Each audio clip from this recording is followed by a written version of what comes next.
The post-Endgame era of the Marvel Cinematic Universe has been nothing short of disappointing. For a franchise that once dominated pop culture, the cracks are now too big to ignore. Reviews have soured, fans are losing interest, and even the box office numbers, once the MCU's strongest asset, have started to decline. Sure, there have been some standout moments like Spider-Man, No Way Home, and Loki, which gave fans a glimpse of Marvel's former greatness. But overall, phases 4 and 5 have struggled to maintain the magic that made Marvel Studios a household name. So, what happened? Is it really just superhero fatigue, or are there deeper issues at play? On today's episode of Heroic Legend, we're breaking down the 4 biggest reasons why the MCU has been struggling so badly since Endgame. When you're riding high on back-to-back billion-dollar hits like Infinity War and Endgame, it's easy to think you're unstoppable. Marvel clearly believed that fans would follow them no matter what. And in their overconfidence, they started announcing projects that no one really asked for. Look at the lineup: Echo, Ironheart, Agatha, Coven of Chaos, Wonder Man, and White Vision. These aren't exactly names that get fans hyped. Sure, Marvel has introduced lesser-known characters before, like the Guardians of the Galaxy, but back then those risks felt calculated. Now, it feels like Marvel is just throwing darts at a board and hoping something sticks. Take Echo, for example. Even before its release, this show is being labeled a flop. Marvel doesn't seem to have faith in it either, which is why they're dropping all the episodes at once on Disney Plus instead of weekly, like they normally do. That's not exactly a vote of confidence. Even their major films are struggling. Ant-Man and the Wasp: Quantumania was supposed to kick off Phase 5 with a bang. Instead, it grossed just $470 million globally, a steep decline compared to previous entries. Fans criticized the film for its lackluster story, over-reliance on CGI, and an underwhelming portrayal of Kang the Conqueror, who was supposed to be the MCU's next big villain. Marvel's strategy of more is better is clearly backfiring. Instead of focusing on quality storytelling, they're spreading themselves too thin, and audiences are starting to notice. Number 2, disorganization and lack of vision. Now, during phases 1 to 3, the MCU had one major advantage: a clear, overarching vision. Kevin Feige masterfully connected every movie and show, building toward epic crossover events like Infinity War and Endgame. But now, that sense of direction is gone. Take Doctor Strange in the Multiverse of Madness. On the surface, it seemed like a pivotal chapter in the MCU's multiverse saga.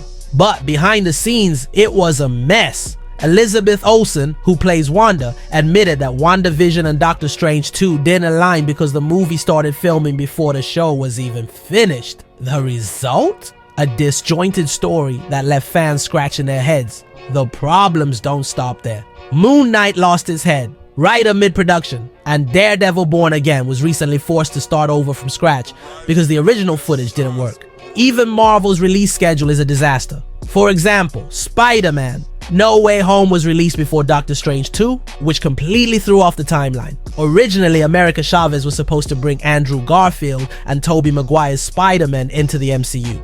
But that idea was scrapped because No Way Home came out first. It's clear that Marvel is struggling to keep its projects connected. Without a strong vision, the MCU feels like a patchwork of disconnected stories rather than a cohesive universe. Number 3, the pandemic's fallout. The pandemic hit every industry hard, and Hollywood was no exception. But for Marvel, the impact was especially noticeable. With strict safety protocols, travel restrictions, and shorter production windows, the quality of their movies and shows took a major hit. Take Spider-Man: No Way Home, for example. Because of pandemic restrictions, actors like Thomas Hayden Church and Rhys Ifans couldn't physically be on set. As a result, their scenes were cobbled together using old footage and CGI. Another example is Doctor Strange in the Multiverse of Madness. The Illuminati sequence, which was supposed to be a jaw-dropping moment, felt rushed and disconnected because the actors filmed their scenes in isolation. The pandemic forced Marvel to rely heavily on green screens and visual effects, and it showed. Even now, Marvel is still dealing with the fallout. The recent Hollywood strikes have delayed numerous projects, leaving fans waiting even longer for films like Deadpool 3 and Avengers: Secret Wars. And then there's the issue of CGI. Visual effects artists have spoken out about being overworked and underpaid, leading to rushed, subpar effects in movies like Quantumania. Marvel's reliance on heavy CGI has backfired, and audiences are no longer willing to overlook it. Number 4. a failed plan for the new Trinity. One of Marvel's biggest challenges has been replacing its original Trinity, Iron Man, Thor, and Captain America. After Endgame, they plan to build a new trio around Spider-Man, Black Panther, and Captain Marvel.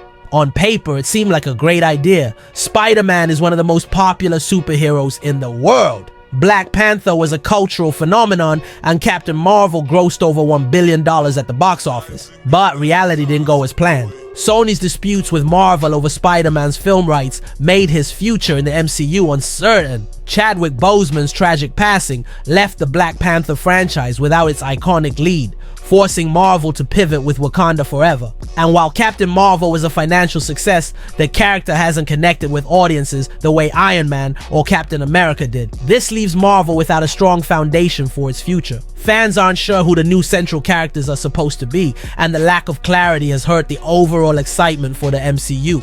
So, what's next for Marvel? Marvel's current struggles aren't just about superhero fatigue. They're about poor planning, overconfidence, and a lack of the vision that made the MCU great in the first place. If Marvel wants to regain its former glory, it needs to go back to basics. Focus on quality storytelling, rebuild the audience's trust, and deliver projects that feel meaningful and connected. What do you think is the biggest reason behind Marvel's decline? Let me know in the comments below. And if you love deep dives into the superhero world, make sure to like this video, subscribe to Heroic Legend, and hit that bell icon so you never miss an upload.